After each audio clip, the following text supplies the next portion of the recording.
યોગીની એકાદશીના પાવન અવસર પર આજે વડોદરા શહેરમાં 2000 તુલસીના છોડનું વિતરણ કરવામાં આવ્યું છે। આ ઉત્સવ નિમિત્તે શહેરના વિવિધ વિસ્તારોમાં તુલસીના પવિત્ર છોડ નાગરિકોને આપીને પર્યાવરણની સંરક્ષા અને આધ્યાત્મિક મહત્વની જાગૃતિ લાવવા પ્રયત્ન કરવામાં આવ્યો છે। વડોદરાના પ્રસિદ્ધ વાડી સ્વામિનારાયણ મંદિર આયોજિત આ કાર્યક્રમમાં શ્રી કે શાસ્ત્રીજી દ્વારા તુલસીના છોડના મહત્વ વિશે વિસ્તૃત માહિતી આપી અને નાગરિકોને તેમના ઘરો અને આસપાસના વિસ્તારોમાં વધુ વૃક્ષારોપણ કરવા પ્રોત્સાહિત કર્યા હતા।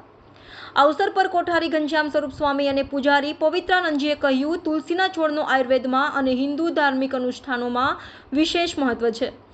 તુલસીનું જળ આહાર અને આરોગ્ય માટે અત્યુત્તમ છે અને તે વિવિધ રોગોથી રક્ષણ આપે છે। આજે આ પાવન દિવસને અનુલક્ષીને આપણે 2000 તુલસીના છોડનું વિતરણ કરીને પર્યાવરણના સંરક્ષણ માટે એક નવો પાયો મૂકી રહ્યા છીએ।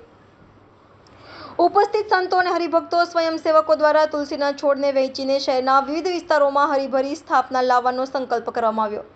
આ કાર્યક્રમ દ્વારા એકસાથે પર્યાવરણ જાગૃતિ, આરોગ્ય અને આધ્યાત્મિક સમૃદ્ધિ લાવવાનો પ્રયત્ન કરવામાં આવ્યો છે। આમ યોગીની એકાદશીના પાવન અવસર પર 2000 તુલસીના છોડનું વિતરણ દ્વારા વડોદરાના નાગરિકોએ પર્યાવરણને સાચવવા અને સ્વસ્થ જીવનશૈલી અપનાવવા તરફ એક સારા માર્ગે પગલાં લીધા છે। આ વાડી સ્વામિનારાયણ મંદિરમાં આજે યોગીની એકાદશી નિમિત્તે તુલસી વિતરણનો પ્રોગ્રામ રાખવામાં આવેલો છે અને દરેક લગભગ 1500 થી 2000 તુલસીજીનું વિતરણ કરવામાં આવેલ છે અને દરેક હરિભક્ત પોતપોતાના ઘરે તુલસીજી એમને આપવામાં આવે છે। એ હરિભક્ત પોતપોતાના ઘરે લઈ અને પોતાના ઘરે તુલસીજીના રોપણ કરશે। એ આજે યોગીની એકાદશીનો મહિમા છે।